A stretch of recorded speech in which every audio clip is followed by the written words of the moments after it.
ಸನ್ direct ನ ಒಂದು ಹೊಸ ಇಂಟರ್ಫೇಸ್ ಬಂದಿದೆ. ರಿಚಾರ್ಜ್ ಮಾಡೋದಂತ ಎಲ್ಲ ಪ್ಲಾನ್ಗಳು ಚೇಂಜ್ ಆಗಿದೆ ಮತ್ತು ಅದರ ಒಂದು ಪ್ರೈಸ್ ಕೂಡ ಚೇಂಜ್ ಆಗಿದೆ. ಆ ಸನ್ ಡೈರೆಕ್ಟ್ ಆ್ಯಪ್ ನಲ್ಲಿ ನೀವು ರಿಚಾರ್ಜ್ ಮಾಡ್ತಾ ಇದ್ರೆ ಅಲ್ಲಿ ನಿಮಗೆ ಸ್ವಲ್ಪ ಕನ್ಫ್ಯೂಸ್ ಆಗ್ಬೋದು. ಅಲ್ಲಿ ಕೂಡ ಬಂದಿರುವಂಥ ಇಂಟರ್ಫೇಸ್ ಎಲ್ಲವೂ ಕೂಡ ಒಂದು ಚೇಂಜ್ ಬೇರೆ ಒಂದು ಅಪ್ಡೇಟ್ ಆಗಿರುವಂಥ ವರ್ಷನ್ ಬಂದಿರುವಂಥದ್ದು. ಯಾವ ರೀತಿ ಅಂತ ಈಗ ಹೊಸ ಒಂದು ವರ್ಷನ್ನಲ್ಲಿ ನಾವು ಯಾವ ರೀತಿ ರಿಚಾರ್ಜ್ ಮಾಡ್ಕೋಬೋದು ಅಥವಾ ನಮ್ಮ ಒಂದು ಪ್ಯಾಕ್ ಎಕ್ಸ್ಪೈರ್ ಆದರೆ ಆ ಒಂದು ಪ್ಯಾಕ್ನ ಯಾವ ರೀತಿ ನಾವು ರಿನ್ಯೂವಲ್ ಮಾಡ್ಕೋಬೋದು ಅಂತ ನಾನು ಸಂಪೂರ್ಣವಾಗಿ ಇವತ್ತು ಹೇಳ್ತೀನಿ. ಹಾಗೆ ನಮ್ಮ ಚಾನಲ್ಗೆ ಮೊದಲು ಬಂದಿದ್ದರೆ ದಯವಿಟ್ಟು ನಮ್ಮ ಚಾನಲ್ನ ಸಬ್ಸ್ಕ್ರೈಬ್ ಮಾಡಿ ಮತ್ತು ಪಕ್ಕದಲ್ಲಿರುವಂಥ ಬೆಲ್ ಐಕನ್ನ ಪ್ರೆಸ್ ಮಾಡಿ ನಮ್ಮ ತಂತ್ರಜ್ಞಾನ ಆಧಾರಿತ ಬೃಹತ್ ಕುಟುಂಬದ ಸದಸ್ಯರಾಗಿ. ಹಾಗಾದರೆ ಬನ್ನಿ ಸ್ನೇಹಿತರೆ, ಹೊಸ ಸನ್ ಡೈರೆಕ್ಟ್ ಆ್ಯಪ್ನಲ್ಲಿ ಯಾವ ರೀತಿ ನಾವು ರಿಚಾರ್ಜ್ ಮಾಡೋದು ಅಂತ ನೋಡೋಣ. ಸ್ನೇಹಿತರೆ, ಸನ್ ಡೈರೆಕ್ಟ್ ಆ್ಯಪ್ನ ನಾನು ಓಪನ್ ಮಾಡ್ತೀನಿ. ಮಾಡಿಬಿಟ್ಟು ಹೊಸ ಇಂಟರ್ಫೇಸ್ ಯಾವ ರೀತಿ ಇದೆ ಅಂತ ನಾನು ತೋರಿಸ್ತೀನಿ ನೋಡಿ. ಈ ರೀತಿ ಮೊದಲು ಬೇರೆ ಥರ ಇತ್ತು, ಈಗ ಈ ಥರ ನೋಡ್ಬೋದು. ಇಲ್ಲಿ ಎಕ್ಸ್ಪೈರ್ಡ್ ಅಂತ ಬರ್ತಾ ಇದೆ, ಅಂದರೆ ನನ್ನ ಪ್ಯಾಕ್ ಅನ್ನೋದು ಎಕ್ಸ್ಪೈರ್ ಆಗಿದೆ. ಇಲ್ಲಿಂದ ನಾವು ನೋಡ್ಬೋದು ವ್ಯೂ ಡೀಟೇಲ್ಸ್ ಅಂತ, ಇಲ್ಲಿ ರಿಮೈನಿಂಗ್ 0 days ಅಂತ ಬರ್ತಾ ಇದೆ.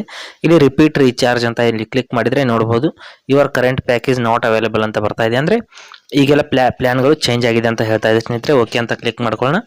ಈಗ ನಾವು ಹೊಸ ಪ್ಲ್ಯಾನನ್ನು ಚೇಂಜ್ ಮಾಡಬೇಕು ಅಂದರೆ ಇಲ್ಲಿ ಹೊಸ ಪ್ಲ್ಯಾನನ್ನು ಸೆಲೆಕ್ಟ್ ಮಾಡ್ಕೋಬೇಕಾಗತ್ತೆ. ನಾವು ಹೊಸ ಪ್ಲ್ಯಾನನ್ನು ಸೆಲೆಕ್ಟ್ ಈಗಿರುವಂಥ ಪ್ಲ್ಯಾನನ್ನು ರಿನ್ಯೂವಲ್ ಮಾಡೋದಕ್ಕೆ ಬರೋದಿಲ್ಲ. ಹೊಸ ಪ್ಲ್ಯಾನನ್ನು ಇಲ್ಲಿ ಪ್ಯಾಕ್ಸ್ ಅಂತ ಒಂದು ಆಪ್ಷನ್ ಇದೆ, ಅದರ ಮೇಲೆ ಕ್ಲಿಕ್ ಮಾಡಿಬಿಟ್ಟು ಸೆಲೆಕ್ಟ್ ಮಾಡ್ಕೋಬೇಕಾಗತ್ತೆ. ಇಲ್ಲಿ ನೋಡಿ, ಪ್ಯಾಕ್ಸ್ ಮೇಲೆ ಕ್ಲಿಕ್ ಮಾಡಿದ ನಂತರದಲ್ಲಿ ಇಲ್ಲಿ ಲ್ಯಾಂಗ್ವೇಜ್ ಅಂತ ಮೇಲ್ಗಡೆ ಆಪ್ಷನ್ ಇದೆ. ಹಾಗೆ ಈ ಕಡೆಗೆ SD HD ಅಂತಲೂ ಕೂಡ ನೀವು ಸೆಲೆಕ್ಟ್ ಮಾಡ್ಕೋಬಹುದು, ಯಾವ ಒಂದು ಟೈಪ್ ಬೇಕು ಅಂತ. ಇಲ್ಲಿ ಕನ್ನಡ ಬೇಸಿಕ್, ಕನ್ನಡ ಜಾಯ್, ಈ ರೀತಿ ಬೇರೆ ಬೇರೆ ಪ್ಲ್ಯಾನ್ಗಳು ನೋಡೋದಕ್ಕೆ ಸಿಗುತ್ತೆ. ನಂತರದಲ್ಲಿ ನೀವು ಪ್ರತಿಯೊಂದು ಪ್ಲ್ಯಾನ್ನ ನೋಡಬೇಕಾಗುತ್ತೆ. ಈ ಒಂದು ಲಿಸ್ಟಿಂದ ಕನ್ನಡ ಪ್ಯಾಕಲ್ಲಿ ನಾವು ಯಾವುದಾದ್ರೂ ಪ್ಯಾಕನ್ನು ಸೆಲೆಕ್ಟ್ ಮಾಡಿಬಿಟ್ಟು ಇಲ್ಲಿ ಮೊದಲು ಡೀಟೇಲ್ಸ್ನ ಚೆಕ್ ಮಾಡೋಣ. ಅದರಲ್ಲಿ ಯಾವ ಒಂದು ಚಾನಲ್ಸ್ಗಳು ಬರ್ತಾ ಇದೆ, ಯಾವುದು ಬರಲ್ಲ ಅಂತ. ಇಲ್ಲಿ ಕ್ಲಿಕ್ ಮಾಡಿದ ತಕ್ಷಣ ನೋಡ್ಬೋದು ಮೇಲ್ಗಡೆ ಇಂಗ್ಲೀಷ್ ಚಾನಲು, ಹೀಗೆ ಹಿಂದಿ ಚಾನಲಲ್ಲಿ ಯಾವ್ಯಾವ ಬರುತ್ತೆ ಅಂತ ಇಲ್ಲಿ ಬರ್ತಾ ಇದೆ. ಹಾಗೆ ಸ್ವಲ್ಪ ಕೆಳಗಡೆ ಬಂದ್ಬಿಟ್ಟು ಇಲ್ಲಿ ಇನ್ಫಾರ್ಮೇಷನ್ ಚಾನಲ್ ನೋಡ್ಬೋದು. ಇಲ್ಲೆಲ್ಲ ಆ್ಯನಿಮಲ್ ಪ್ಲಾನೆಟು, ಈ ರೀತಿ ಡಿಸ್ಕವರಿ, ಹೀಗೆಲ್ಲ ಬೇರೆ ಬೇರೆ ಚಾನಲ್ ಬರ್ತಾ ಇದೆ. ಇಲ್ಲಿ ಕೆಳಗಡೆ ಕನ್ನಡದಲ್ಲಿ ನೋಡ್ಕೊಳ್ಳಿ ಯಾವ್ಯಾವ ಬರುತ್ತೆ ಅಂತ ನೋಡ್ಬೋದು. ಜಿ ಕನ್ನಡ ಬರುತ್ತೆ, ಜಿ ಪಿಕ್ಚರು ಎಲ್ಲವೂ ಕನ್ನಡ, ಉದಯ ಮೂವೀಸ್, ಉದಯ ಎಲ್ಲವೂ ಕೂಡ, ಕಲರ್ಸು, ಸುವರ್ಣ ಎಲ್ಲವೂ ಕೂಡ ಇಲ್ಲಿ ಬರ್ತಾ ಇದೆ ಈ ಒಂದು ಪ್ಯಾಕಲ್ಲಿ. ನಂತರದಲ್ಲಿ ಕೆಳಗಡೆ ಬಂದುಬಿಟ್ಟು ಕಿಡ್ಸ್ ಚಾನಲ್ ಕೂಡ ನಾವು ನೋಡ್ಬೋದು. GTV ಇಲ್ಲಿ ಬರ್ತದೆ. ಇಲ್ಲಿ ಕಿಡ್ಸ್ ಚಾನಲ್ ಕೂಡ ನಾನು ಎಲ್ಲವನ್ನು ಕೂಡ ನೋಡಿಬಿಟ್ಟು ನಮಗೆ ಇದು ಇಷ್ಟ ಆದರೆ ಈ ಒಂದು ಪ್ಯಾಕನ್ನು ನಾವು ಸೆಲೆಕ್ಟ್ ಮಾಡ್ಕೋಬೇಕಾಗುತ್ತೆ. ಸೆಲೆಕ್ಟ್ ಯಾವ ರೀತಿ ಮಾಡ್ಬೇಕಂತ ಹೇಳ್ತೀನಿ ನೋಡಿ. ಮೊದಲು ಬ್ಯಾಕ್ ಬಂದುಬಿಟ್ಟು ಇಲ್ಲಿ ಕನ್ನಡ ಸಿಲ್ವರ್ ಪ್ಯಾಕನ್ನು ನಾನು ಇಲ್ಲಿ ಸೆಲೆಕ್ಟ್ ಪ್ಲ್ಯಾನ್ ಅಂತ ಕ್ಲಿಕ್ ಮಾಡ್ಕೋತೀನಿ. ಸೆಲೆಕ್ಟ್ ಪ್ಯಾಕ್ ಅಂತ ಕ್ಲಿಕ್ ಮಾಡಿದ ನಂತರದಲ್ಲಿ 1 ತಿಂಗಳು ಅಥವಾ 3 ತಿಂಗಳು ಅಥವಾ 6 ತಿಂಗಳು 1 ವರ್ಷ ಅಂತ ನಾವು ಸೆಲೆಕ್ಟ್ ಮಾಡ್ಕೋಬೇಕಾಗುತ್ತೆ.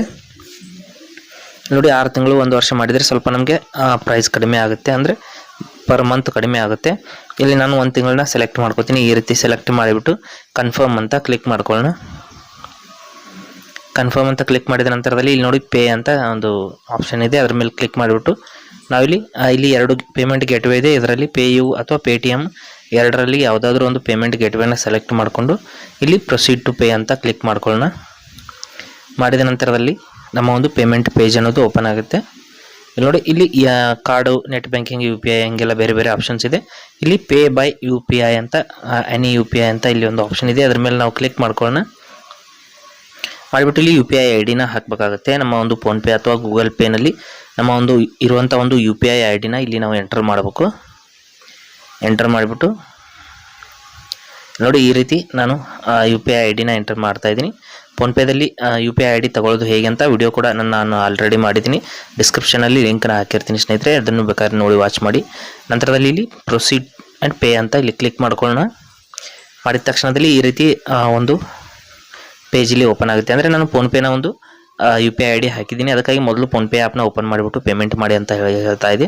ಅಂದರೆ ಫೋನ್ಪೇ ಆ್ಯಪ್ನಲ್ಲಿ ನಮಗೆ ಒಂದು ರಿಕ್ವೆಸ್ಟ್ ಹೋಗಿರುತ್ತೆ. ನಾವು ಇಲ್ಲಿ ಈ ಆ್ಯಪ್ನ ನೇರವಾಗಿ ಕ್ಲೋಸ್ ಮಾಡೋಣ. ಮಾಡಿಬಿಟ್ಟು ಫೋನ್ಪೇ ಆ್ಯಪ್ನ ಓಪನ್ ಮಾಡಿದ ತಕ್ಷಣದಲ್ಲಿ ಅಲ್ಲಿ ಒಂದು ರಿಕ್ವೆಸ್ಟ್ ಬಂದಿರುತ್ತೆ ಸ್ನೇಹಿತರೆ. ಯಾಕೆಂದರೆ ನಾವು ಫೋನ್ಪೇ ಆ್ಯಪ್ನ ಒಂದು UPI ID ನ ಹಾಕಿದ್ದೀವಿ. ಇಲ್ಲಿ ನೋಡಿ, ಈ ರೀತಿ ಫೋನ್ಪೇನಲ್ಲಿ ಒಂದು ರಿಕ್ವೆಸ್ಟ್ ಬಂದಿರುತ್ತೆ. ಇಲ್ಲಿ ಪೇ ನಾವು ಅಂತ ಕ್ಲಿಕ್ ಮಾಡ್ಕೋಬೇಕು. ಇಲ್ಲಿ ನೋಡ್ಬೋದು ಸನ್ ಡೈರೆಕ್ಟ್ ಅಂತ ಬರ್ತಾ ಇದೆ. ನಂತರದಲ್ಲಿ ಈ ರೀತಿ ಪೇ ಅಂತ ಕ್ಲಿಕ್ ಮಾಡಿಬಿಟ್ಟು ಇಲ್ಲಿ UPI ಪಿನ್ನನ್ನು ಹಾಕಬೇಕಾಗುತ್ತೆ ಸ್ನೇಹಿತರೆ. 6 ಅಂಕಿಗಳ ಅಥವಾ 4 ಅಂಕಿಗಳ ಏನು UPI ಪಿನ್ ಇರುತ್ತೆ, ಆ ಒಂದು ಪಿನ್ನನ್ನು ಹಾಕಿಬಿಟ್ಟು ಈ ರೀತಿ ನೋಡ್ಬೋದು ಪೇಮೆಂಟ್ ಸಕ್ಸಸ್ಫುಲ್ ಅಂತ ಬಂದ ತಕ್ಷಣದಲ್ಲಿ ನಾನು ಮರಳಿ ಸನ್ ಡೈರೆಕ್ಟ್ ಆ್ಯಪ್ನ ಓಪನ್ ಮಾಡ್ತೀನಿ. ಸನ್ ಡೈರೆಕ್ಟ್ ಆ್ಯಪ್ನ ಓಪನ್ ಮಾಡಿದ ನಂತರದಲ್ಲಿ ನೋಡ್ಬೋದು ಈ ರೀತಿ ಒಂದು ರೈಟ್ ಮಾರ್ಕ್ ಅಥವಾ ಒಂದು ಸಕ್ಸಸ್ ಅಂತ ಒಂದು ಮಾರ್ಕ್ ಬಂದಿದೆ. ನಂತರದಲ್ಲಿ ಕ್ಲೋಸ್ ಮಾಡಿಬಿಟ್ಟು ನಾನು ಮೇನ್ ಮೆನ್ನಲ್ಲಿ ಹೋಗಿಬಿಟ್ಟು ರಿಫ್ರೆಶ್ ಮಾಡಿ ತೋರಿಸ್ತೀನಿ. ಇಲ್ಲಿ ನೋಡ್ತಾ ಇರ್ಬೋದು, ಇಲ್ಲಿ ನಮ್ಮ ಒಂದು ಪ್ಲ್ಯಾನ್ ಅನ್ನೋದು ರೀಚಾರ್ಜ್ ಆಗಿದೆ. ಹಾಗೆ ಇಲ್ಲಿ ವ್ಯಾಲಿಡಿಟಿ ಕೂಡ ಜಾಸ್ತಿ ಆಗಿದೆ. ಈ ರೀತಿ ನಾವು ಸನ್ ಡೈರೆಕ್ಟ್ ಆ್ಯಪ್ನ ಒಂದು ಹೊಸ ಇಂಟರ್ಫೇಸ್ನಲ್ಲಿ ನಮ್ಮ ಒಂದು ಪ್ಯಾಕ್ನ ರಿನ್ಯೂವಲ್ ಮಾಡ್ಕೋಬಹುದು.